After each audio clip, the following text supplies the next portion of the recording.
2 Kings 9.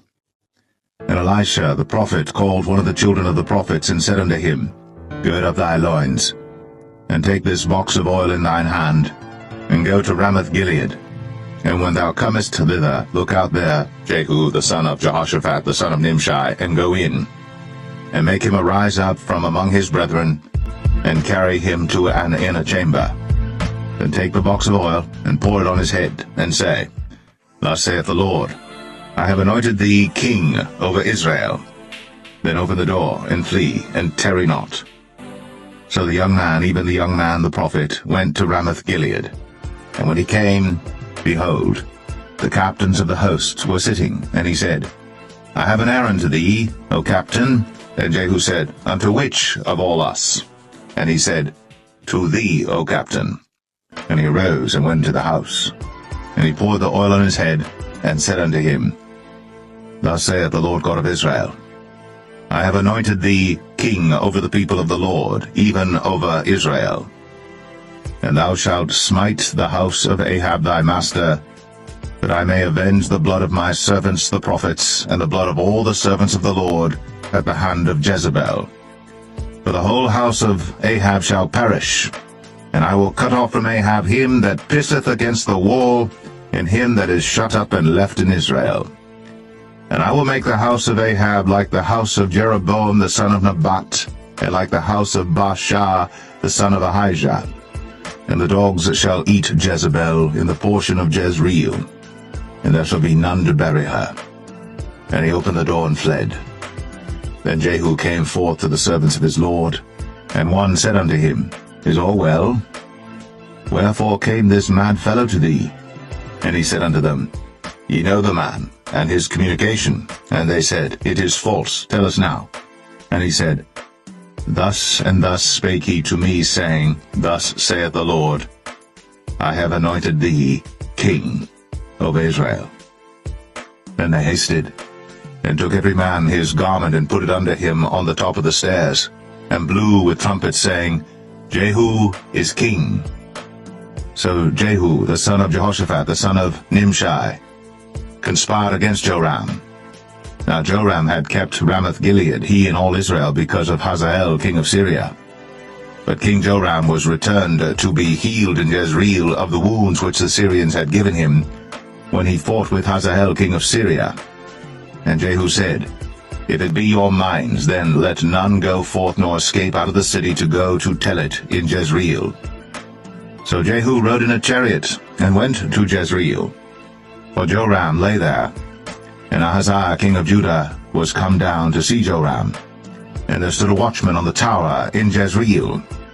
And he spied the company of Jehu as he came, and said, I see a company. And Joram said, Take an horseman, and send to meet them, and let him say, Is it peace? So there went one on horseback to meet him, and said, Thus saith the king, Is it peace? And Jehu said, What hast thou to do with peace? Turn thee behind me. And the watchman told, saying, The messenger came to them, but he cometh not again. Then he sent out a second on horseback, which came to them, and said, Thus saith the king, Is it peace? And Jehu answered, What hast thou to do with peace? Turn thee behind me. And the watchman told, saying, He came even unto them, and cometh not again. And the driving is like the driving of Jehu the son of Nimshi, for he driveth furiously. And Joram said, Make ready. And his chariot was made ready. And Joram king of Israel, and Ahaziah king of Judah went out, each in his chariot. And they went out against Jehu, and met him in the portion of Naboth the Jezreelite.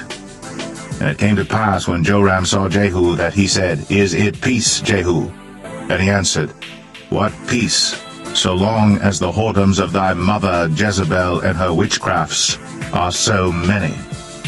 And Joram turned his hands and fled, and said to Ahaziah, There is treachery, O Ahaziah.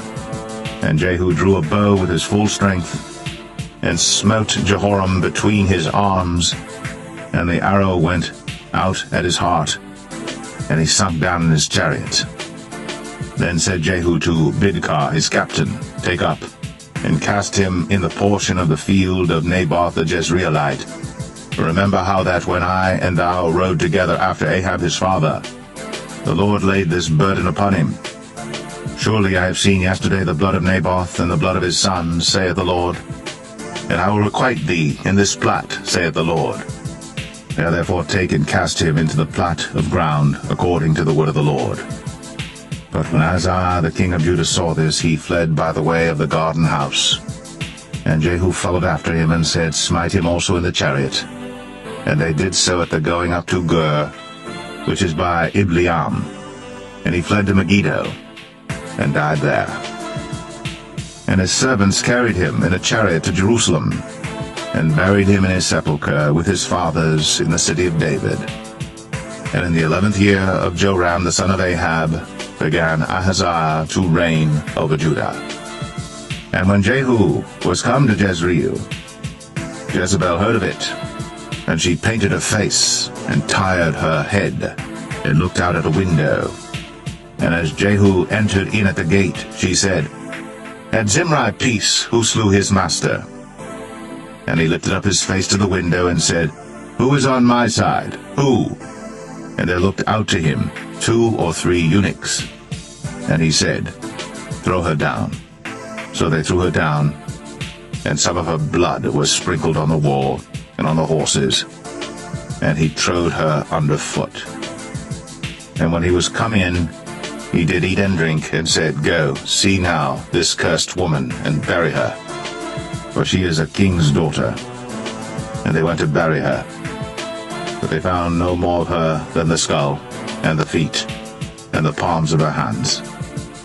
Wherefore they came again and told him, and he said, This is the word of the Lord, which he spake by his servant Elijah the Tishbite, saying, In the portion of Jezreel shall dogs eat the flesh of Jezebel, and the carcass of Jezebel shall be as dung upon the face of the field in the portion of Jezreel, so that they shall not say, This is Jezebel.